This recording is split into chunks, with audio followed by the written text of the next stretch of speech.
tão bem de mim que eu até fiquei impressionado comigo mesmo. Vai comprar um livro. Você vai comprar um livro, você vai comprar o seu próprio livro. Eu fico muito grato. É a primeira oportunidade, pela primeira vez que eu sou biografado nos detalhes relativos à minha vida, em relação, inclusive, vocês viram que eu também sou humano e até almoço. Bom, muito bem. Mas, meus amigos, realmente, quando ela falou de alguns livros, nós estamos trazendo em primeira mão, acabamos de lançar o Lembranças Libertadoras, que são recordações de existências passadas. Todos esses livros, vale lembrar que nós temos aqui 3, esse é o 45º da nossa psicografia, então eu não sou o autor, eu sou apenas o psicógrafo. Estaremos aí, claro, autografando, caso você queira, porque os livros que são vendidos aqui na casa, a receita fica com a casa. E como nós sabemos, nós temos as despesas regulares de qualquer instituição. E é a sua colaboração, a cantina, a compra de livros, etc., em doações, é que faz com que nós tenhamos a possibilidade de nos reunir para refletir nos assuntos do Evangelho do Cristo. Esse é o último, então, como dissemos. Bastidores da Casa Espírita é também mais um livro ofertado, e ele fala, a visão de mentores espirituais sobre trabalhadores e trabalhos nas casas espíritas. Para nós vermos como os mentores espirituais atuam, não só em matéria de observação, mas em matéria de assistência e trabalho efetivo junto aos voluntários e às instituições. E, finalmente, essas recordações de um quase morto são experiências de um espírito com a questão da EQM, da experiência quase morte, onde ele tem essas impressões e traz-nos, então, já ele no plano espiritual, nos traz desde quando ele passa pelos primeiros eventos relativos à experiência quase morte, assunto esse que já foi profundamente pesquisado, principalmente aqui nos Estados Unidos, por uma série de profissionais da psiquiatria, da psicologia, sem qualquer vínculo espiritualista que dizer espírito. Muito bem, mas no nosso assunto do pronto-socorro espiritual é interessante que nós sempre somos atendidos, ou seja, o socorro sempre surge sem qualquer imposição, no momento em que nós espíritos estejamos devidamente prontos, estejamos na condição de sermos atendidos individual ou coletivamente. Nada, como dissemos, repetimos, é imposto pela espiritualidade.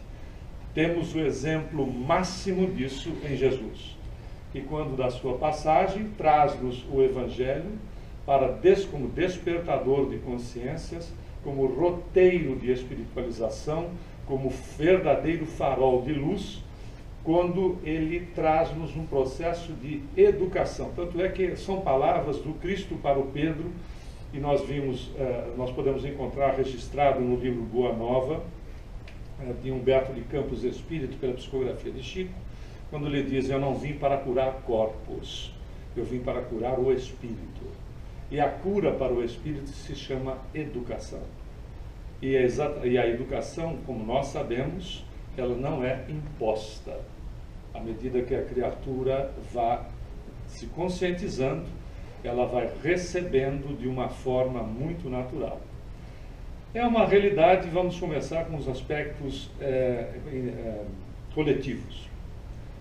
Em 1970, acontece um fato importante para a questão da ciência passar, principalmente da ciência nos aspectos da medicina, passar por pequenas alterações que serão depois trabalhadas e pesquisadas no decorrer das décadas, por conta de um acidente ocorrido com a Apolo 13. Quando a Apolo 13 estava a caminho da Lua, houve uma explosão. E, como todos nós já é do nosso conhecimento, eles tiveram a necessidade de retornar para o planeta. Só que era interessante um ponto em relação à preparação daqueles 3 homens, indivíduos altamente treinados para enfrentarem situações de estresse absoluto, como uma situação dessa. No momento da explosão, até o retorno deles efetivo, havia um risco de morte para os três. Até então a ciência, a área da medicina principalmente, entendia que toda a estrutura fisiológica do ser trabalhava de forma independente daquilo que a criatura poderia pensar, dos interesses da criatura em relação à sua vida, ou qualquer atividade que pudesse ser estressante em relação à sua existência. O sistema imunológico funcionava em separado. Ele não tinha nem essa relação com a mente do ser. No entanto, do momento da explosão até o retorno efetivo da nave, eles perceberam que 2 dos astronautas acabaram ficando com uma gripe, cada um deles, muito forte.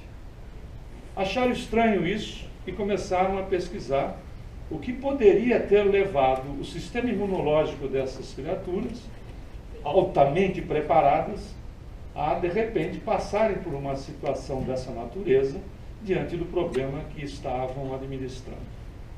A coisa foi tomando o corpo, até que nós vamos encontrar David McClelland, que foi um psicólogo já desencarnado, né, em Harvard, que ele fez uma pesquisa simples, a partir desses dados que começaram a surgir com este acidente da NASA.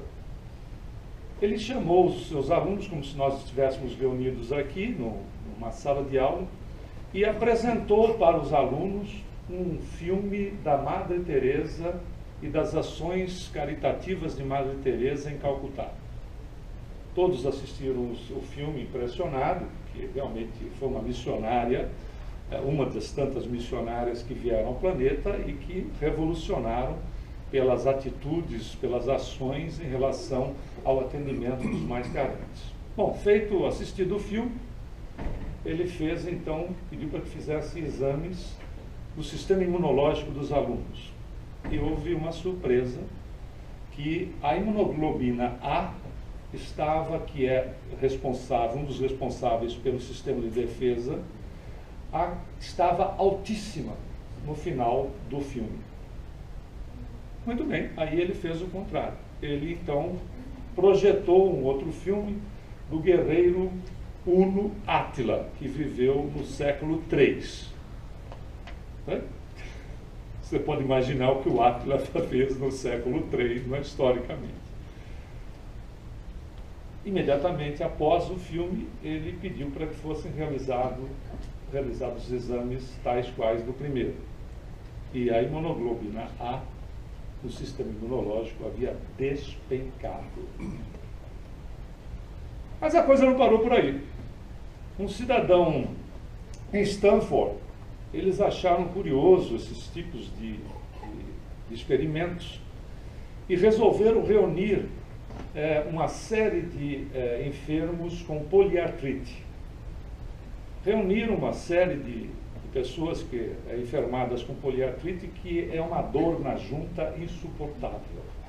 Né? Se alguém conhece alguma pessoa que passe por esse desconforto, é insuportável. E o que eles fizeram dessa vez?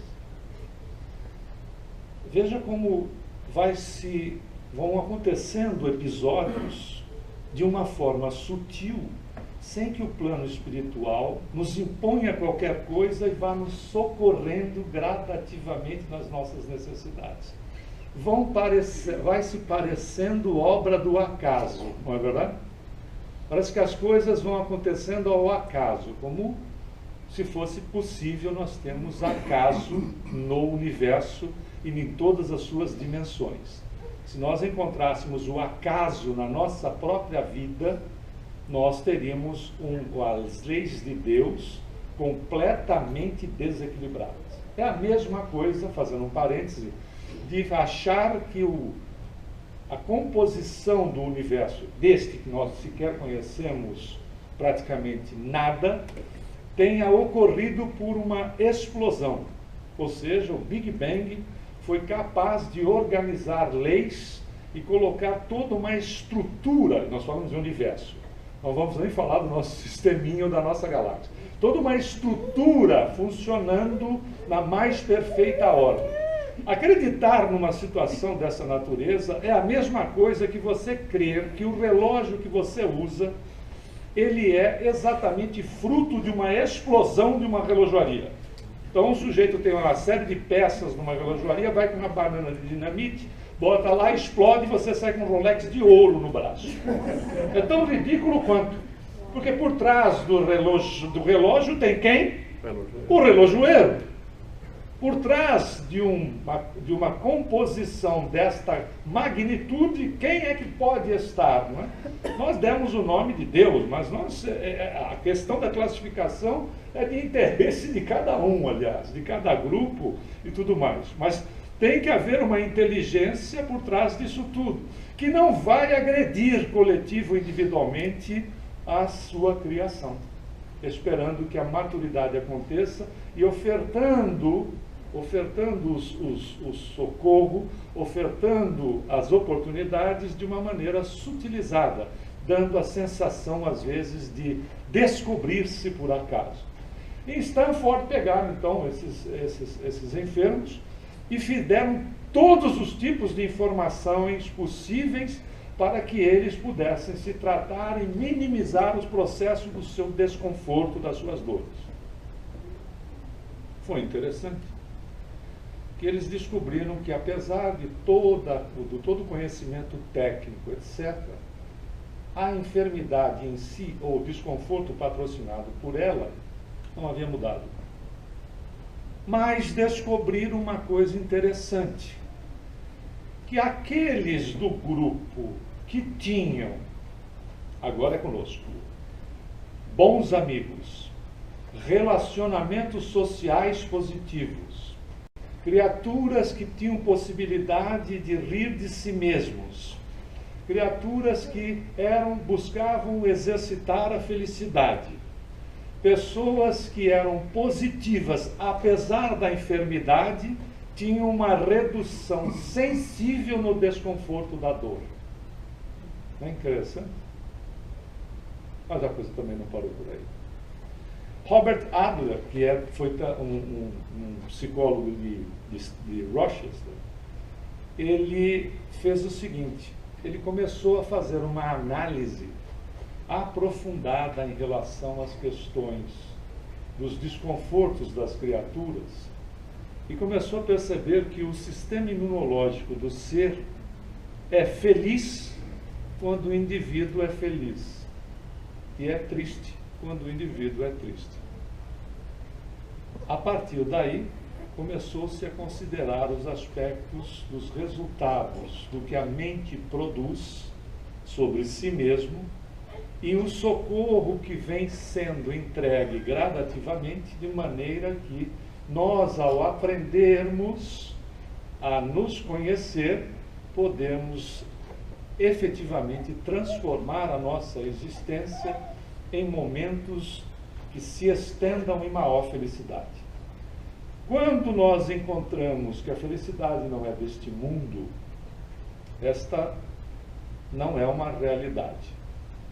Porque a felicidade, ela pode não estar de maneira integral para nós que somos espíritos em evolução, mas ela já pertence a cada um do ser que tenha consciência sobre que a felicidade está relacionada a não se apegar em situações, posições e pessoas, o que é muito diferente. Não é? Porque quando nós amamos, nós nos libertamos e libertamos criaturas e posições às quais nós temos respeito. Quando nós nos apegamos, nós somos efetivamente infelizes. Porque em determinado momento aquela situação vai ser alterada. Não vai? Se nos apegamos aos filhos, os filhos um dia vão cuidar da vida deles. Como nós também fomos cuidar da nossa. Se nos apegamos àquilo que nós temos, por exemplo, os nossos pertences, as situações vão ser alteradas. Se nos transferimos a situação para o namorado ou a namorada, por exemplo, uma hora nós podemos ser surpreendidas com aquela colocação que funciona de forma fantástica e que é uma das maiores mentiras do mundo. Eu percebi que você merece coisa melhor. E você só quer aquele bagulho mesmo, estava bom assim, né? Aquela mala sem alça já era o suficiente, não precisava de coisa melhor, então não vá, né? Não é? Porque é óbvio, nós temos sentimentos, sim ou não? Sim. Não é assim, principalmente puxando um pouco a brasa para a sardinha das meninas, das moças, que é uma realidade. Por quê? Porque a evolução patrocinou a condição no sexo feminino de ser uma criatura agregadora. Faz parte, é instintivo no ser. Não é? A mulher é uma criatura agregadora. Não é? Família, etc., a estrutura como um todo. E é óbvio que quando o indivíduo, de repente, decida deixar esta relação, haja o apelo. Não vá. Não vá. Por quê? Porque se instintivamente é agregador, não vá. Você não quer, alguém que agregue não quer que desagregue. Então não vá, mas eu vou. Não vá. E você vai fazer o quê? Não dá para prender no pé da mesa, não é verdade? Então eu vou. Mas depois que você se torna espírita, você acaba dizendo, então vá! Na próxima reencarnação eu volto como sua sogra. São umas técnicas. Não estamos falando de pronto-socorro espiritual. Você está de uma maneira ou de outra agindo como espírito, porque é um espírito num socorro espiritual. Você está avisando. Diz assim, quem avisa, amigo é. Não é verdade?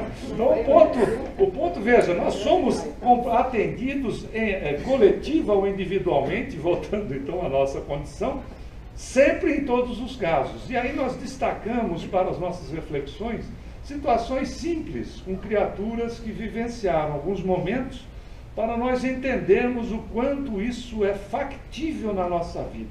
Se você estiver vivenciando um problema hoje, se você estiver, se for um familiar seu, for um amigo, uma pessoa querida, até mesmo o seu pet, tenha esperança.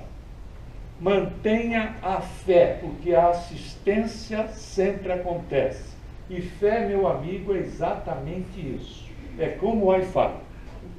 Você é invisível, mas tem o poder de te conectar com o que você precisa. O importante é que a gente não fique offline. A fé é exatamente isso. E o que acaba acontecendo? Saiba que o teu problema, o problema do teu familiar, o problema da tua pessoa querida, o problema do teu pet, seja de quem for, a tua situação tem solução.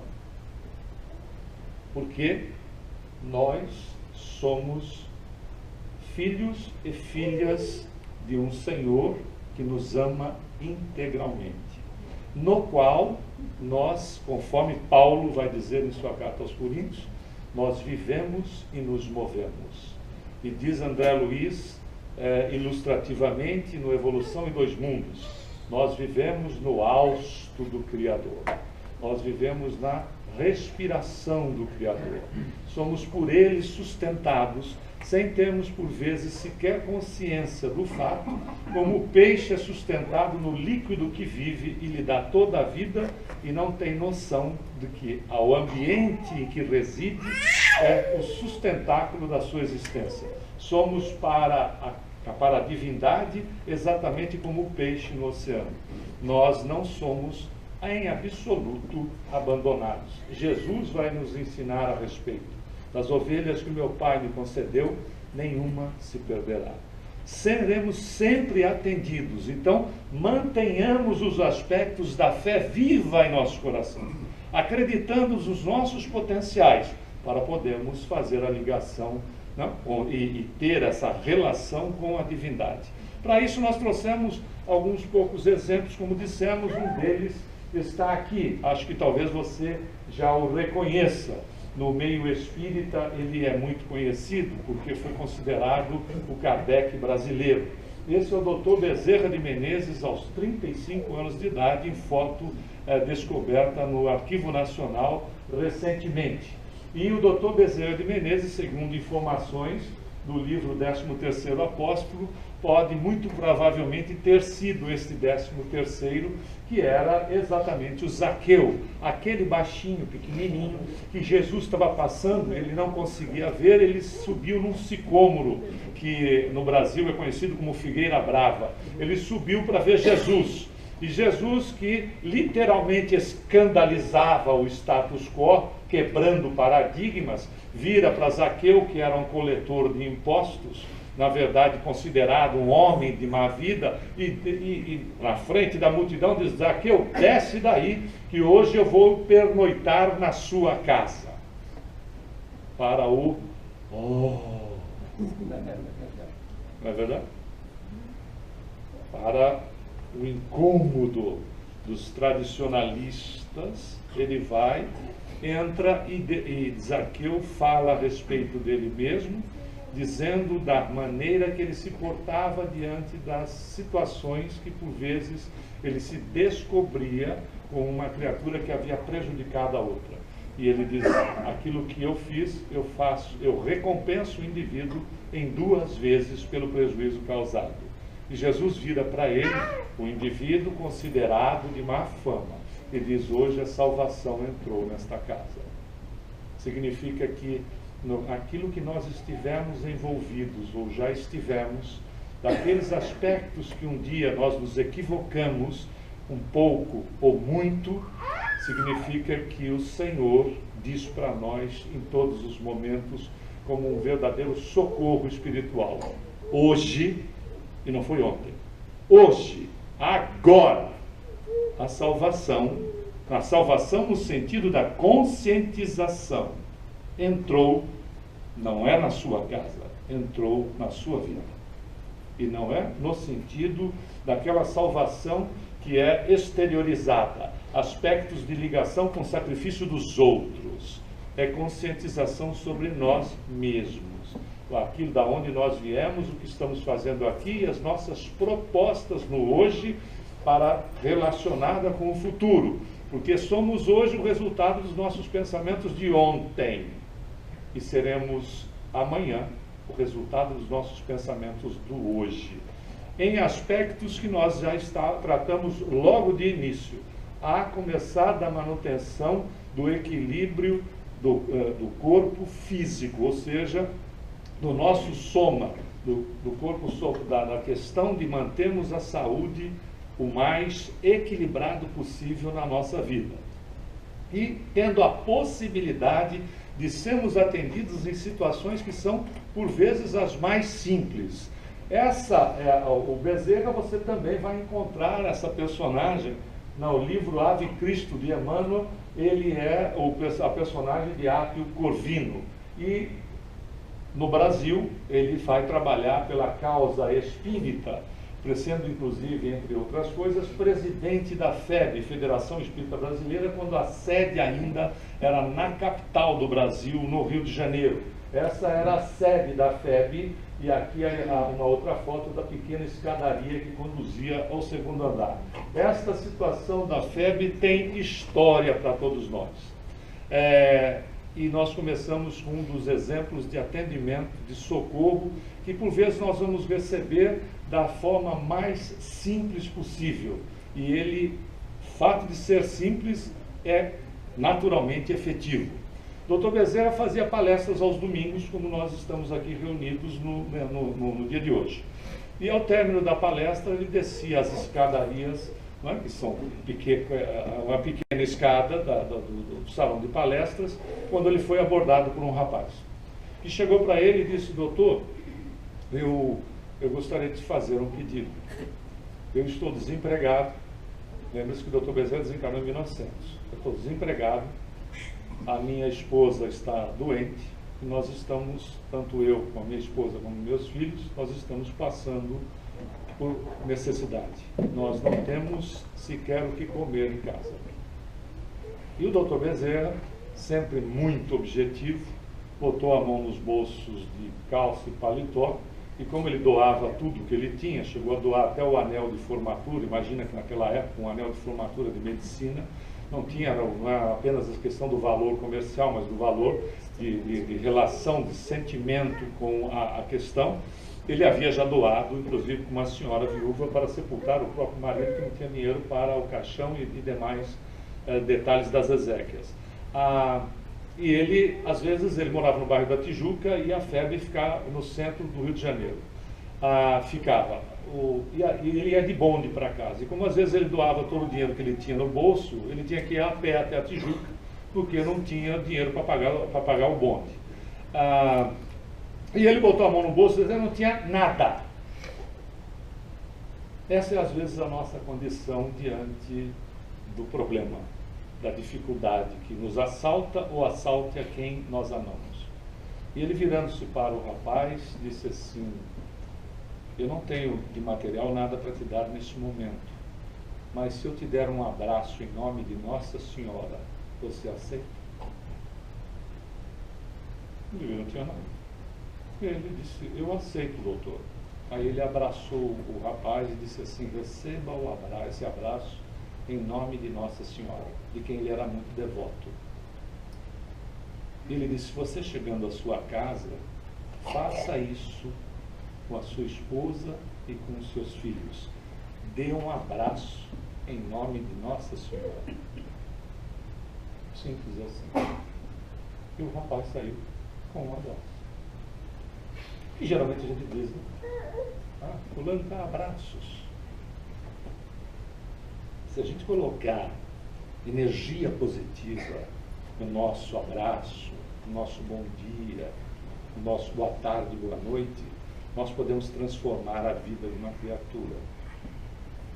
Nós temos que pensar nessas potencialidades que são nossas, veículos de ferramentas do Senhor para ser direcionados às criaturas que têm necessidade maiores do que as nossas próprias. Por isso é necessário esse processo da conscientização. Aí está o ponto da salvação. Passou um certo tempo. O doutor Bezerra, terminando uma das palestras, passados já alguns meses, desce as escadarias da federação e é novamente abordado por um rapaz que lhe diz o seguinte, doutor, eu vim aqui para agradecê-lo. Já não se lembrava mais, porque ele tinha contato com muita gente. Aí ele disse, mas agradecer do quê, meu filho? Ele disse assim, eu vim agradecer o abraço que o senhor me deu. Disse, eu sou aquele que o senhor deu um abraço em nome de Nossa Senhora. E eu quero dizer para o senhor o que aconteceu comigo. Eu vou dar o meu depoimento para o senhor. Eu saí daqui, depois que o senhor me deu aquele abraço, eu me sentia muito melhor. Eu me sentia melhor. Claro, eu não tinha colocado nada no estômago naquele dia, desde manhã, mas eu já me sentia melhor. E eu fiz aquilo que o senhor falou. Fui a pé para casa, porque também não tinha dinheiro para o bonde, e chegando em casa, eu abracei a minha esposa e os meus filhos em nome de Nossa Senhora, conforme a sua recomendação. Naquela noite nós fomos dormir sem termos experimentado nada à mesa. Mas fomos dormir aonde a fome não nos doía, porque a fome dói. Aonde a fome não nos incomodava. Não tínhamos comido nada, mas sentimos assim um certo alívio na situação. No dia seguinte, eu levantei-me cedo e fui novamente à busca de trabalho. E estou dobrando uma das esquinas de uma das ruas do Rio de Janeiro e encontro com um cidadão que diz, fulano, eu estava procurando você. Lembre-se que, à época, não tínhamos facilidades que temos hoje para localizar pessoas. E ele diz assim, como você mudou, eu fui até a sua ex-residência e as pessoas não souberam informar para onde você havia mudado. E eu estava procurando você porque eu estou tocando uma obra, e ele era marceneiro, e preciso de um marceneiro para começar, se for o caso, hoje. Agora, se você estiver disposto. Aí, doutor, diz o rapaz, eu expliquei a minha situação. E ele não se preocupou com isso. Me adiantou parte do pagamento para que eu pudesse comprar o medicamento e os alimentos para a minha casa. E eu procedi dessa maneira, estou trabalhando na obra e voltei para agradecer o abraço que o Senhor me deu, em nome de Nossa Senhora. A gente não precisa sair daqui do centro agora abraçando todo mundo, não há necessidade de se empolgar tanto. Mas o socorro de nível coletivo ou de nível individual ocorre das formas mais simplórias possíveis, aquelas mesmas que às vezes nós desvalorizamos. Eu vou lá no centro, tomar um passe, e adianta alguma coisa? Fazer prece. Aliás, a respeito da prece, nós aqui fazemos um pequeno intervalo. Aconteceu uma situação conosco, nós terminávamos uma palestra numa casa espírita, e ao sairmos da casa, não tinha o almoço, mas o fato é que saímos da casa, fomos abordados por uma senhora no corredor, e ela disse que ela precisava falar conosco, porque ela tinha um problema, e evidentemente, primeiro que nós não fazemos parte da casa, segundo que o corredor de uma casa espírita não é local para fazer atendimento fraterno, não é verdade?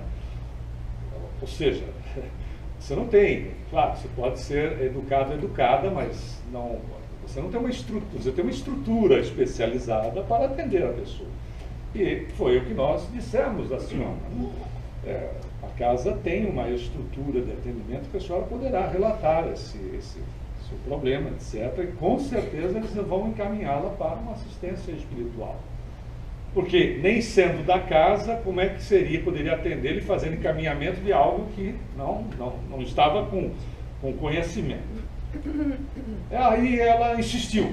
E aí quando se insiste, polidamente, você não pode deixar de ouvir e tentar atender dentro daquilo que seja possível. Não é assim? Porque a caridade não é uma questão de momento, é uma situação de postura. Já contamos essa história algumas vezes, pode ser que nós tenhamos contado aqui e pedimos então vênia para o processo pela repetição. Quando ela terminou de narrar o assunto, que era o maior problema do mundo para ela porque era dela, da mesma forma que o teu problema é o maior do mundo porque é seu. Não é assim? O maior problema que nós temos é o nosso. Aí ela terminou o assunto e nós tivemos, então, fizemos a sugestão de dizer-lhe: a senhora já experimentou fazer uma prece? O que é que eu fui dizer aqui? Ela me olhou de baixo a cima, de cima a baixo. E quando ela voltou de novo a olhar para cima, eu achei que eu estivesse verde de anteninhas. Meu Deus, deve ter alguma coisa errada comigo. Não bastasse a análise feita, o escaneamento feito, ela virou para mim e disse assim: parece. E prece adianta alguma coisa? Eu disse: agora eu vou me vingar. Eu olhei para ela como se estivesse vendo também ela verde com duas anteninhas e disse: minha senhora, se falar com o Senhor dos Universos, o dono de tudo, não adiantar, o seu problema não tem solução.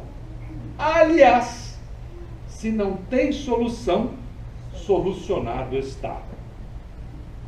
Ela virou-se de costas e saiu em retirada, e eu fiquei orando, porque eu tinha certeza que as vibrações delas estavam voltadas todas contra mim, e eu precisava tomar uma providência que eu pudesse me salvaguardar do que podia estar vindo de petardos em relação à prece. Se a gente não...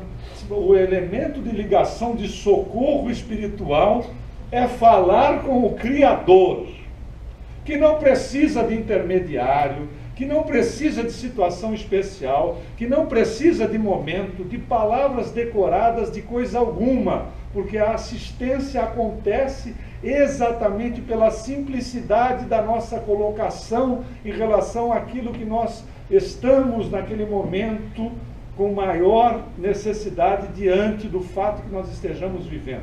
Senhor, eu preciso de ajuda. Ponto. Se isso for sincero, a ligação é imediata e a assistência acontece de uma maneira, por vezes, inesperada. Quantas vezes nós não temos o problema que, de repente, surge sem qualquer solução e logo após aparece algum recurso que esteja e resolva aquela situação, nos dê um norte, uma diretriz a respeito disso. Acontece com todos. Às vezes, então, nós vamos, mas com o caso do Dr. Bezerra, porque ele era o Dr. Bezerra. E nós somos quem? Não é verdade? E você representa o quê para a divindade? Será que nós achamos que a divindade gosta mais de Jesus do que de nós? A divindade faz diferenças e privilégios. Gosta mais do Dr. Bezerra do que de você? Gosta mais de você do que de mim? Gosta mais da gente que de repente procura uma vida mais harmoniosa e equilibrada do que aquele indivíduo que está de repente totalmente equivocado na vida, de arma na mão, agredindo as pessoas? Ele gosta mais da gente do que dele? Ora, seria pequenar a grandiosidade divina, tratando com privilégios e voltar em processos e olhar e verificar processos literalmente atávicos, né, que vem de atavô, aonde nós tínhamos vendíamos a condição de privilegiados de Deus e impunhamos a toque de espada, a toque de violência, a questão de fazer com que aceitassem o nosso Deus, agredindo consciências, quando o Senhor, quando vem ao planeta, já há mais de 2000 anos, jamais ousou fazer isso, em impor o que quer que fosse para as criaturas. Quando o Tiago, seu irmão, que era inclusive um dos apóstolos, chega para Jesus e diz: por que é que o Senhor não chega no povo, nesse povo aí, que era um povo que é para início de conversa, ignorante de pai e mãe, literal, porque a ignorância não é? Era um processo literal. Primitivista. Não chega nesse povo e não dá não tinha palavra passe nem fluidoterapia. Não dá aí a imposição de mãos ou bênção, não dá aí uma bênção nesse povo e faz todo mundo ficar bom. Por que o senhor não faz isso?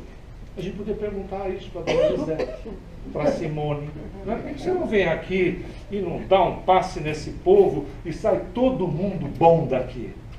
Você já imaginou você chegar em casa hoje bom?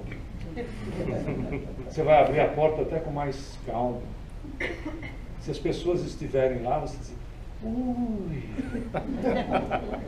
boa tarde. Eu fui no centro e comprei até um livro daquele expositor para você.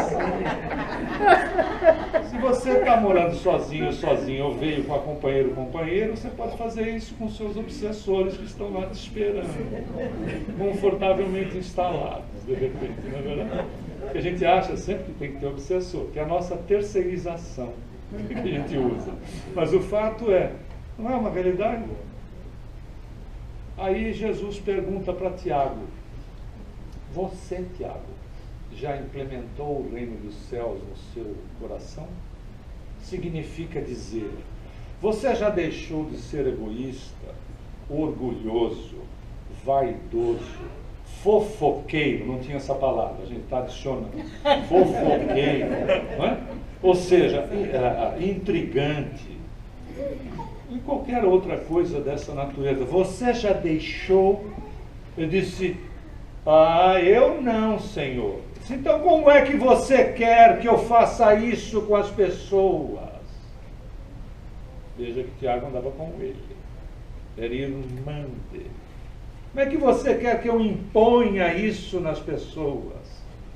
Que eu transforme as pessoas de uma maneira violenta? Por isso que esse atendimento, esse socorro, ele acontece sutilmente.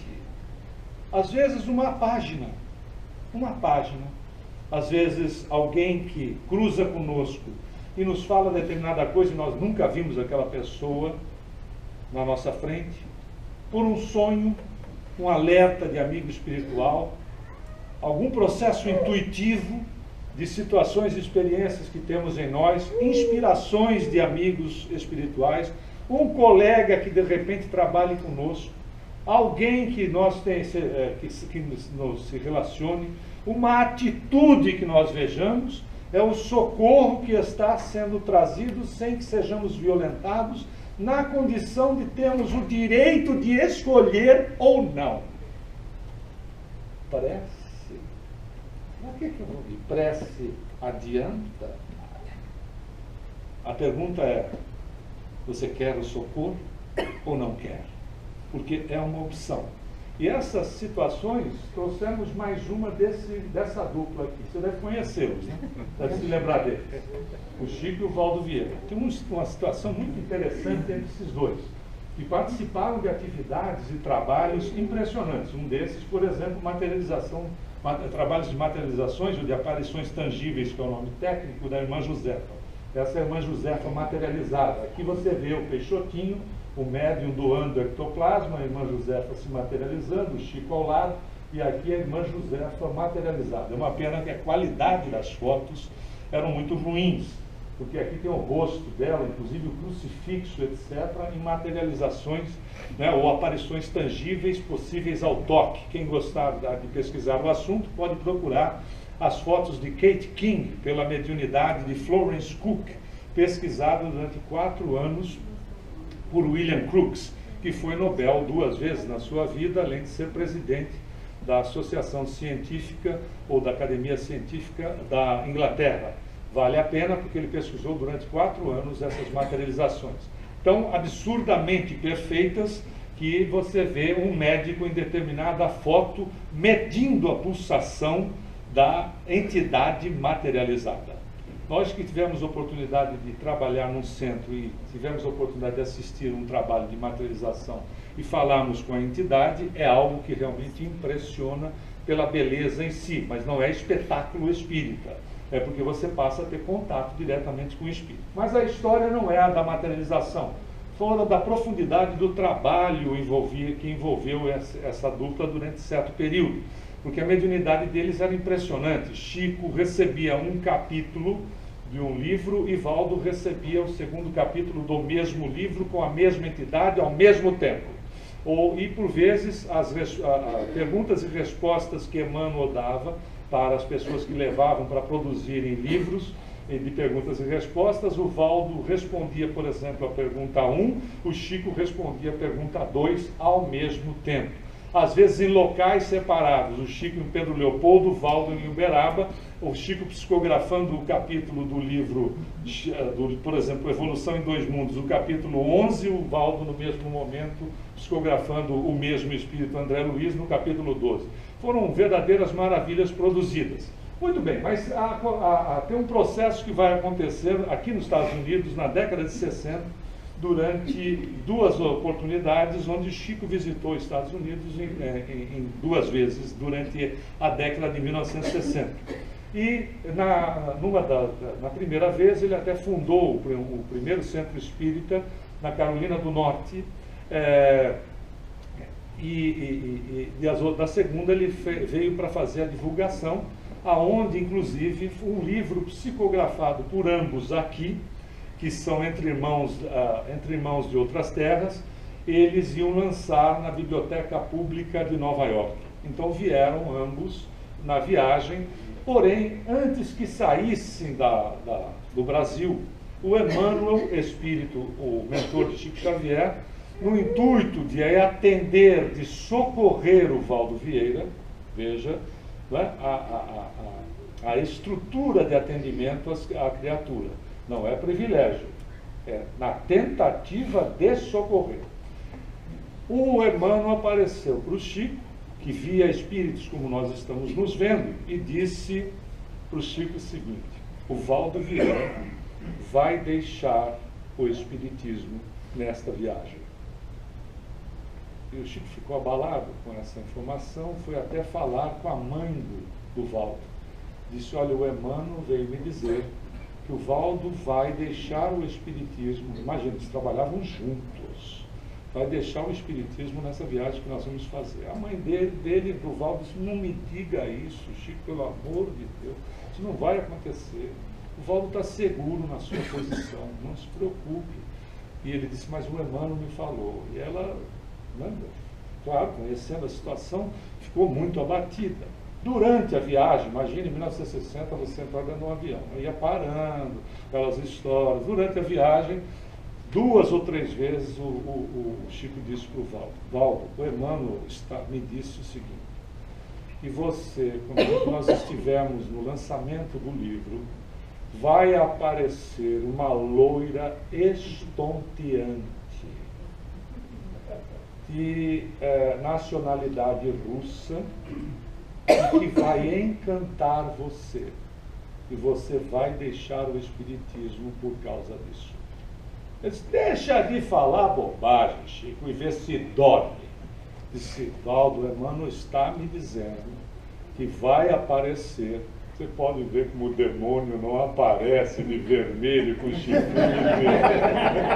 Aparece loira de olhos azuis ou morenos, bronzeados, malhados de olhos verdes. Com aquela voz assim de vampiro da meia-noite. Bem suave.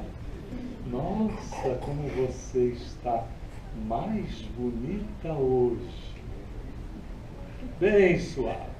Ele disse, não vai acontecer.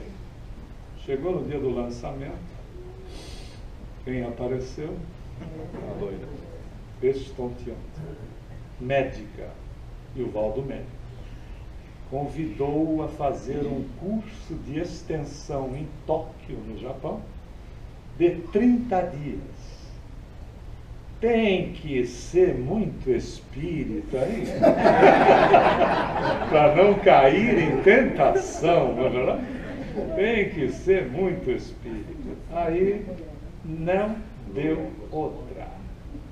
O Valdo foi e deixou o Chico em Nova York, naquela região da Quinta Avenida que não era toda aquela beleza que é hoje, perto de Wall Street. Deixou o Chico no hotel, esperando o retorno dele por 30 dias, com uma refeição por dia, só. E se foi. E o Chico, se ele tomava café da manhã, só 24 horas depois, porque em Nova York ele não tinha relacionamento com ninguém.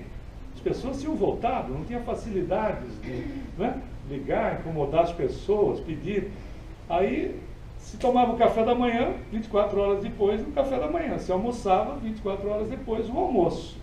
E o Chico sempre, assim, ele sempre foi mais fofinho, ele sempre, como bom mineiro, sempre apreciou, uma comidinha boa, um arrozinho com feijão e um frango, uma coisinha que é bem nossa. E chegou o 30º dia, o gerente do hotel chegou e disse assim, ó, cidadão, se você não pagar, em advance mais um certo período, eu preciso do quarto, você desocupa. Aí, diante da situação, sem dinheiro, o Valdo não havia voltado, ele saiu para a rua. Com aqueles terninhos que, via de regra, ele recebia emprestado ou doado, surrados rotineiramente. Com aquele terninho surrado dele, e ele foi andando pela Quinta Avenida, e ele começou a fazer uma prece dizendo assim, Senhor, se o Senhor quiser que eu me torne um homeless, um mendigo em Nova York, que seja feita a tua vontade. Não é a minha, mas se for a sua, eu vou me tornar um mendigo nas ruas de Nova York. E ele foi andando e as lágrimas começaram a surgir, até que de repente parou uma limusine enorme, branca, próximo a ele, e de dentro desceu uma senhora que parecia uma verdadeira árvore de Natal, de tantas joias que estava ornamentando a sua vestimenta. Ela desceu e disse, o senhor, você está precisando de alguma coisa? E ele pediu para que ela falasse mais devagar, porque ele não entendia o inglês dela, que tinha um sotaque carregadíssimo do irlandês, Ele pediu para que ela falasse um pouco mais devagar, e ele disse, eu estou com fome. Ela disse, pois então eu vou atendê-lo. Eu sou devota de St. Patrick, e hoje é dia de St. Patrick. E eu, há mais de 20 anos que eu peço 3 graças para St. Patrick. E eu nunca fui atendida, e hoje eu fui atendida nas 3 ao mesmo tempo. E eu fiz uma promessa, que se eu fosse atendido, o primeiro mendigo que eu encontrasse em Nova York, eu auxiliaria com tudo. Aí o Chico disse, o mendigo sou eu! Sou eu o mendigo! E aí ela disse, então suba no meu carro. Subiram no carro, ela levou um restaurante, num restaurante, não é, do nível que ela podia, e quando ele entrou, as pessoas, a rosto, o metro, etc., ficaram espantados, aquela criatura milionária com aquele cidadão, aquele terninho surrado, e entrou no restaurante, e ela mandou vir tudo quanto é tipo de comida, que ele nunca tinha visto algumas coisas, mas ele comeu tudo, inclusive a sobremesa, e não recusou o café, como bom mineiro que era. Bom, saiu dali, ela o levou até o hotel, no endereço lá que ele se hospedava, chegou para o gerente e disse assim, qual é o problema dele? Ele precisava pagar. Ele disse, não, nós vamos pagar então mais 6 meses adiantados com 3 refeições por dia. Fez isso, se retirou, fez lá os acertos, se retirou, e o Chico, no dia seguinte, negociou com o gerente do hotel para transformar os créditos em ligações para São Paulo, para acertar o ticket da passagem para ele voltar para São Paulo e depois para Minas Gerais. Mas a história não acabou ali. O socorro não acabou ali. Porque a criatura amada que somos nós não somos atendidos pela metade, nós somos atendidos integralmente. Ele foi para Uberaba, e chegando em Uberaba, depois de passado algum tempo, o Valdo voltou e disse para ele, Chico, eu estou saindo dessa situação, desse trabalho, eu estou deixando de ser espírita. Fez isso e se retirou, deixando o Chico sentado na soleira da porta em lágrimas, porque ele disse que não tinha dinheiro para pagar o trem para voltar para Pedro Leopoldo. E ele se debulhou em lágrimas, porque ali não era o companheiro de trabalho, era aquela criatura que ele dividia o trabalho dele, né, e ele se hospedava na casa, inclusive, do Valdo. Ele falou que, de repente, apareceu-lhe uma entidade cuja evolução deixava o Emmanuel distante, muito distante.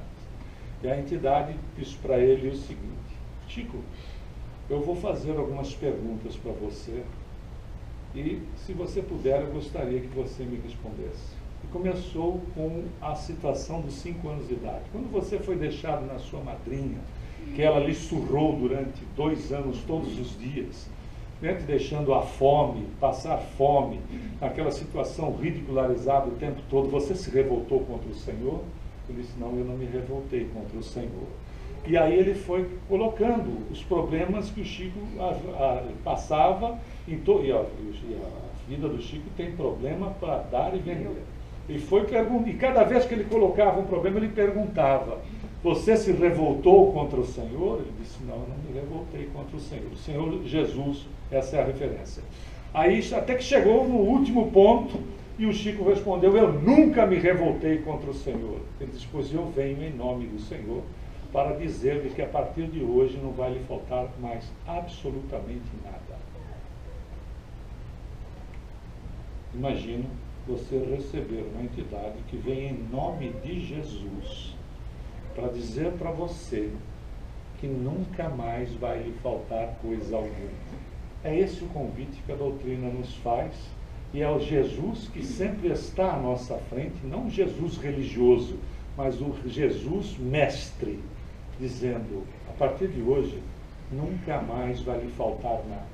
E o que a gente precisa fazer, evidentemente, dentro dessa beleza, é, diante do mestre, criar uma situação que se chama meritocracia. Quem constrói os méritos somos nós. É necessário que nós nos empenhemos em criar situações positivas, através daquilo que nós pensamos, através daquilo que nós materializamos, que é o pensamento, nas ações que nós podemos realizar, naquilo que nós entregamos para o outro do nosso sentimento, o mais puro que seja possível, do perdão dos nossos equívocos, para que nós possamos exercitar em nós e perdoar o outro. Isso é construir o merecimento. E lembrando que o Evangelho do Cristo é o roteiro para isso, por isso que ele sintetizou todas as leis dos profetas, as leis de caráter moral, de caráter ético, dizendo: ama a Deus sobre todas as coisas, e um segundo mandamento semelhante a este: ama ao próximo como a si mesmo. Então, diante das dificuldades, nós nos lembramos da figura de um expositor que, certa feita, entrando dentro de uma sala para a sua palestra, ao final dela, ele contou uma piada engraçadíssima. Aí ele contou a piada engraçadíssima, todo mundo riu, não teve quem não achasse graça daquela piada. Uma coisa, claro, não é? Eticamente, que existem as piadas inteligentes, as coisas que não agridem pessoas, situações, não ridicularizem instituições ou ninguém.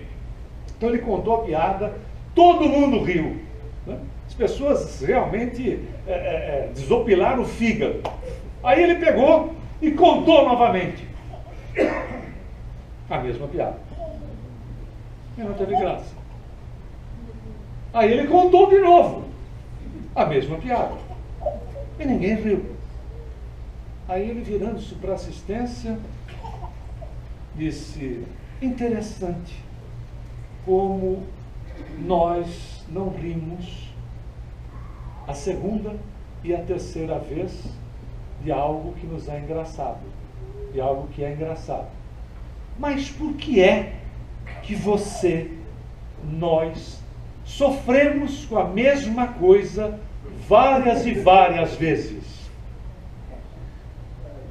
Diante da realidade da nossa vida, confiemos em Deus, para que nós não fiquemos sofrendo com a mesma coisa várias e várias vezes. E tenhamos a certeza de que o sorriso faz parte da criatura conscientizada. Aquilo que nós dermos é aquilo mesmo que nós vamos receber. Muita paz.